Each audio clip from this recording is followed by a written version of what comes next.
live in an era that pathologizes any form of discomfort, where the slightest feeling of anxiety is immediately treated as a defect to be corrected, a symptom to be eliminated, a noise in the normal functioning of the mind. But what if this view is deeply misguided? What if anxiety, instead of being a problem, is actually a message?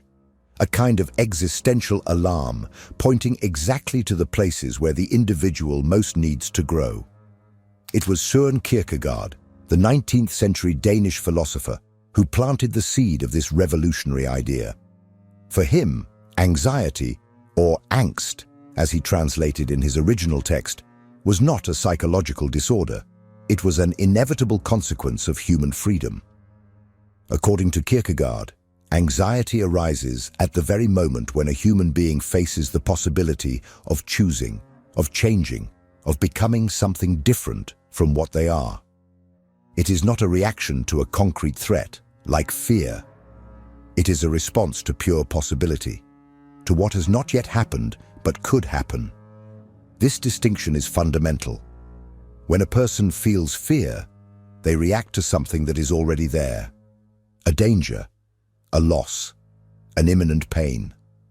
But anxiety, this diffuse unease, this feeling that something is at stake even without knowing exactly what, arises when the human soul senses that an opportunity for transformation is before it, a choice that carries weight, a moment where something true and irreversible can happen.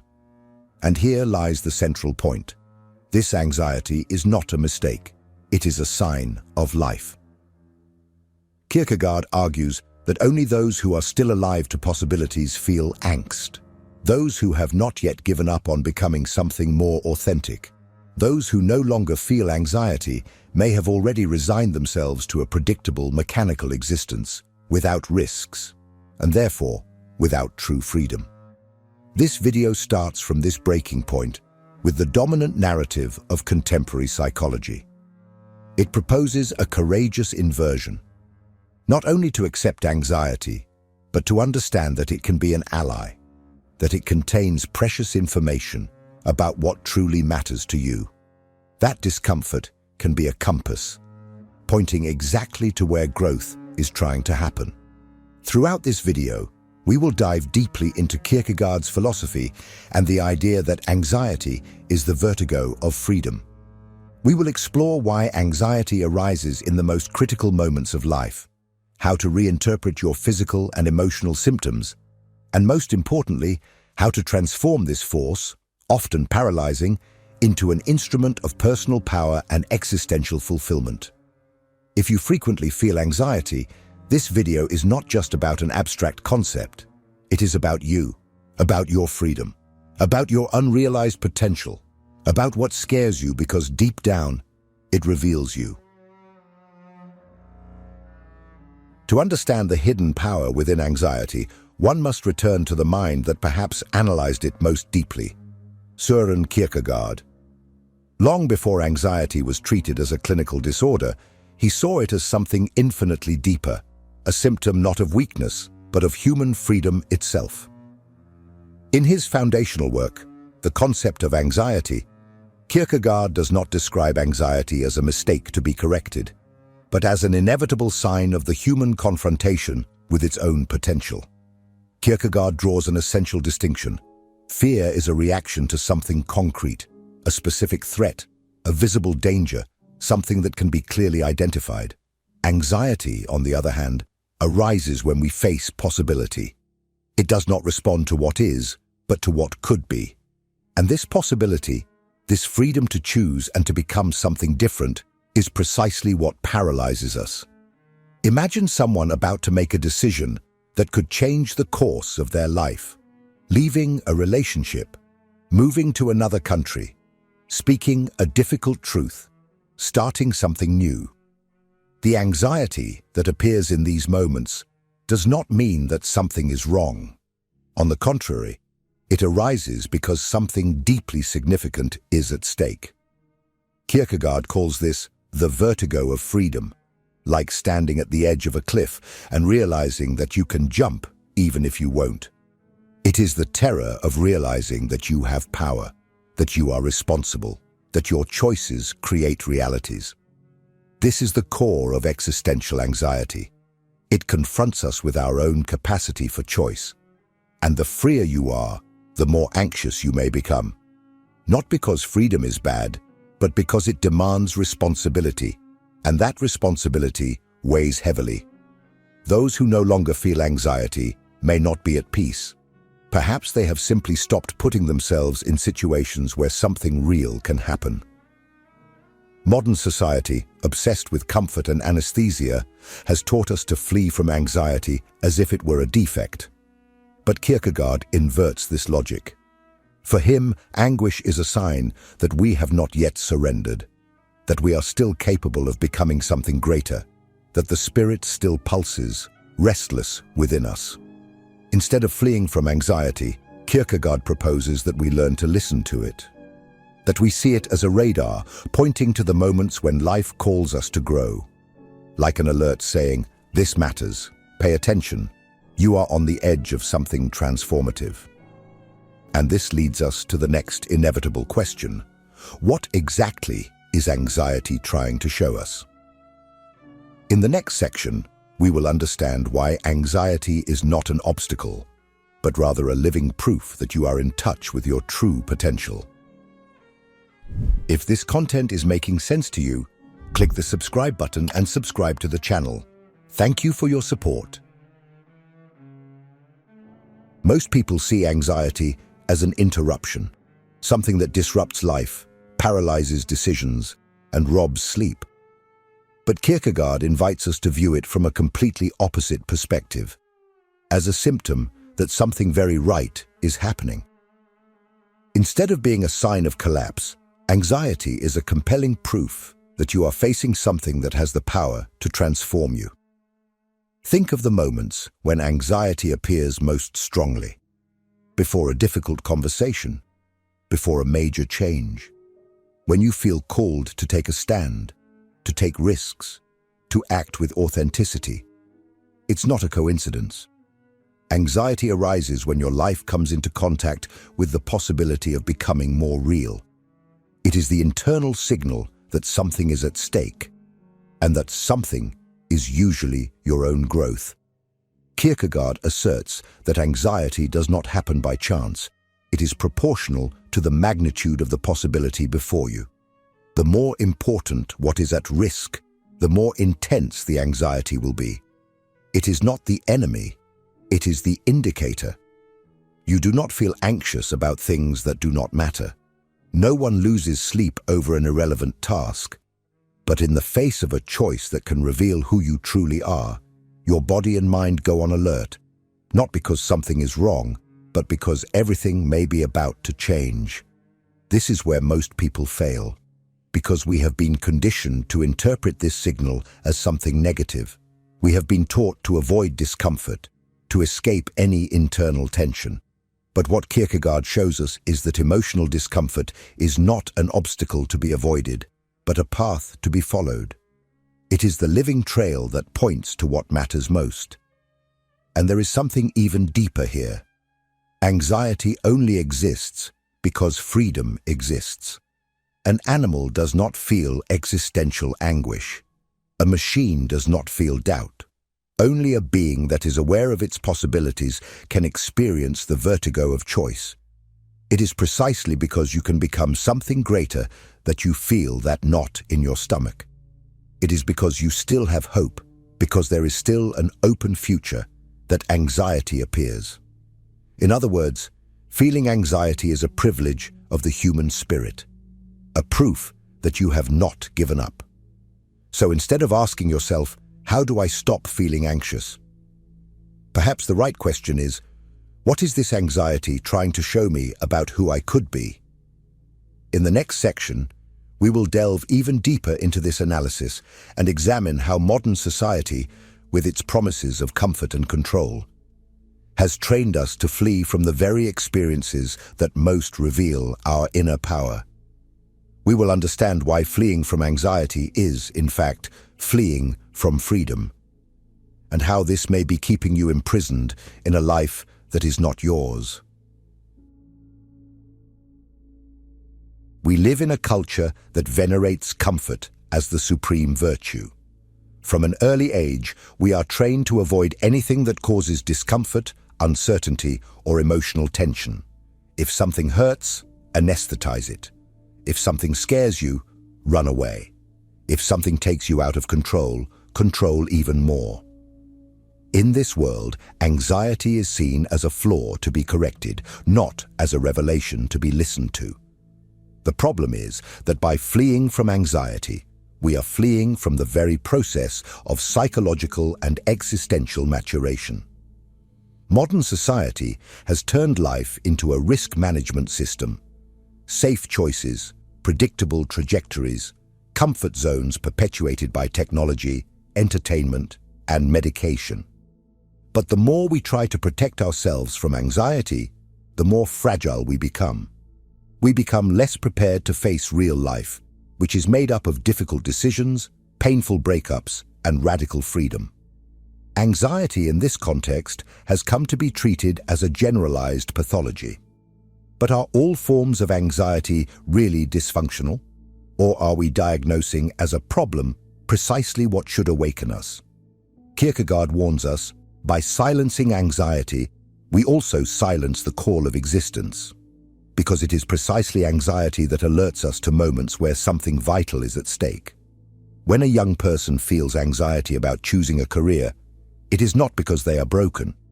It is because, deep down, they sense that the decision will shape who they will become. When someone feels anguish at the end of a relationship, it is not a system error. It is the psyche confronting the loss of a part of their world. But instead of learning to sustain this discomfort, we are taught to eliminate it, as if it were a virus in the code. This is how we become emotionally anemic. We convince ourselves that the good life is a life without tension, without internal confrontation, without risk. But this is a life without soul. Because everything of value requires sacrifice, and every leap toward authenticity comes with anxiety. Its absence often is not a sign of peace, but of apathy, of conformity, of inner death. The wellness industry, superficial motivational speeches, social media with its aesthetic of continuous happiness all reinforce the idea that discomfort is failure. But Kierkegaard offers a powerful counter-narrative. Feeling anxious is a sign that you have not yet fallen asleep in the comfort of appearances. It is a sign that you still feel the friction between what is and what could be. It is a sign that you have not yet given up on freedom. In the next section, we will explore how anxiety can be reinterpreted, how the symptoms that scare us today can, in fact, be understood as signs of preparation. We will learn to read the body as an ally in the process of evolution and understand why what you feel as a threat may be the prelude to your most authentic performance. When anxiety arises, it does not present itself merely as an abstract feeling. It manifests in the body. A racing heart, sweaty hands, a tight throat, tense muscles, shortness of breath.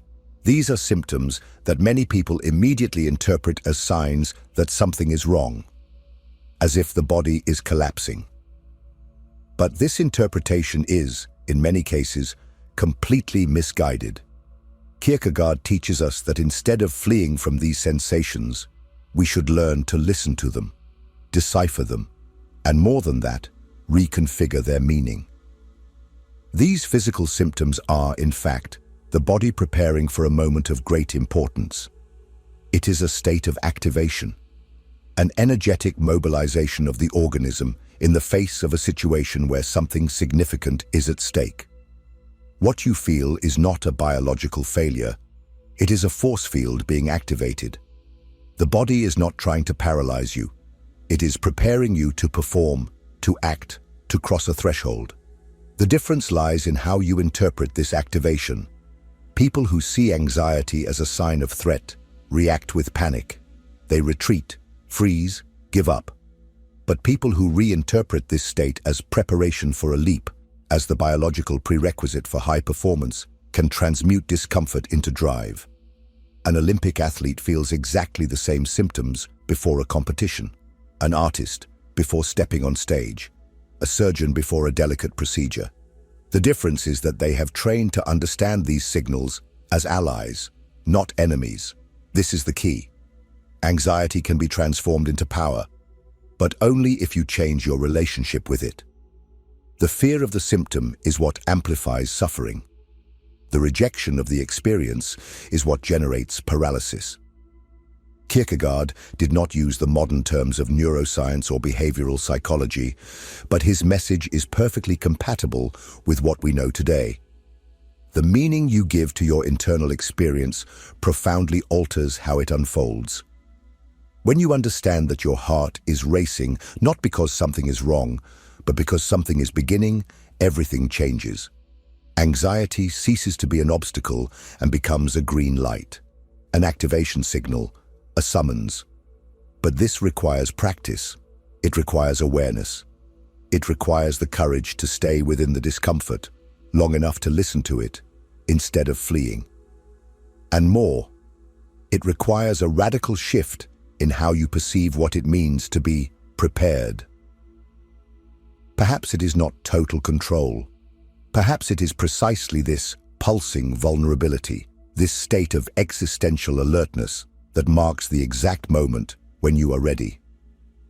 In the next section, we will take the most important step, transforming anxiety into a compass. We will analyze how to identify your deepest triggers and convert them into clear directions for your growth. You will understand why what scares you the most may be exactly what brings you closer to your true self. If what you're hearing resonates with you, you'll find real value in my ebooks. Beyond the Shadow breaks down Jung's core ideas, while Dialogues with the Unconscious gives you a 30-day path to apply them in your life. Both are linked in the pinned comment. Most people treat anxiety as a sign that they should stop, avoid, retreat. But what if it's exactly the opposite? What if anxiety is a map, a compass pointing with surgical precision to the places where your soul most needs to grow? This is one of Kierkegaard's most revolutionary ideas, and one of the most ignored by contemporary popular psychology. Kierkegaard shows us that anxiety arises with greater intensity precisely where there is the most potential for transformation. What makes you most anxious is rarely something irrelevant. On the contrary, anxiety ignites in the face of what is genuine, what touches your identity, what has the potential to change the course of your existence. It functions as an internal sensor, a kind of existential radar. The problem is that we have been trained not to listen. How many times have you felt anxiety when thinking about speaking a difficult truth? About exposing yourself in public? About ending a stagnant relationship? About following an authentic but risky professional calling? These moments of anxiety are points of tension between the you that you are today and the you that you could be. And the greater the distance between these two, the more intense the anguish will be. Not because you are failing, but because there is a part of you trying to be born. When you start to observe your anxiety honestly, it begins to reveal a pattern. You will notice that it appears in the same situations, in the same contexts, in the same dilemmas. This is not coincidence. These are unresolved areas of your psyche, untraversed boundaries of your personal development. And the more you avoid these zones, the louder your anxiety screams. It screams because you are ignoring what most needs to be faced. In this sense, anxiety is not just an emotional response, it is a diagnosis. It shows you where you are stuck, where you are betraying yourself, where you are living too small. And at the same time, it points exactly to what you need to do. Cross the discomfort. Speak what needs to be said. Make the postponed decision. End the completed cycle. Take the leap you fear. Kierkegaard saw this dynamic as an intrinsic part of the individuation process, the path toward authenticity. And the price of that authenticity is anxiety, not as punishment, but as a rite of passage. The pain of being between two worlds, the old that confines you and the new that has yet to be conquered. Therefore, what provokes you the most anxiety is often what reveals you the most. The question you should ask is not, how do I get rid of this? But rather, what is this anxiety trying to tell me about who I can become? The more you learn to listen to this call, the clearer the direction of your growth becomes. And the more courage you develop to walk in that direction, even with fear, even with your body trembling, even without guarantees. In the next section, we will complete this journey. We will understand how mastering anxiety is not about eliminating it, but training it. We will explore how to transform this discomfort into fuel for action, and why the most powerful individuals you know are not those who do not feel anxiety, but those who have learned to use it as a driving force. True mastery over anxiety does not lie in eliminating it. This is an illusion sold by a culture obsessed with comfort, productivity, and toxic positivity. Kierkegaard shows us that eliminating anxiety would be the same as amputating freedom. It would be like erasing the signals of your own existential navigation system. The path is not to silence anxiety. It is to integrate it. It is to learn to walk with it, to listen to it without bending, to use it as energy, as direction, as vital force. Powerful people are not those who do not feel anxiety. They are those who have learned to dance with it, who can breathe amidst internal chaos, feel the body activated, the heart racing, the mind racing, and still act with clarity. They do not flee from tension. They know that this tension is the price of authenticity, that every advance in life requires an uncomfortable crossing, that living up to one's potential is not comfortable. It is intense, challenging, and yes, deeply anxious. Mastering anxiety, then, is reconfiguring its function. It is transforming the symptom into a signal. It is looking at that discomfort as a reminder. You are about to do something that matters. Every situation that makes you anxious carries a hidden lesson, an opportunity to become more true, more free, more whole. And this transformation does not happen all at once. It is continuous training. With every moment you choose to act even with anxiety, you strengthen the internal muscle of courage. You learn that anxiety does not have to paralyze you. It can prepare you. You learn that discomfort is often the portal, and that on the other side of anxiety is what you seek most: meaning, fulfillment, power. There is no real personal evolution without anxiety. And if you feel this in your daily life, that tightness, that internal conflict, that restlessness that seems to scream inside your chest, then this is not a sign that you are broken. It is a sign that you are alive, that there is still room to grow, and that the next step may be right in front of you, waiting for you to cross the discomfort and say, yes. Now tell me, what is the decision that causes you the most anxiety at this moment in your life? What is the step you have been avoiding out of fear? Write in the comments. This reflection could be the beginning of your turnaround. And if this video touched you in any way, like it, share it with someone who needs to hear this, and subscribe to the channel. Here, we speak the truth that no one tells you, and this is just the beginning.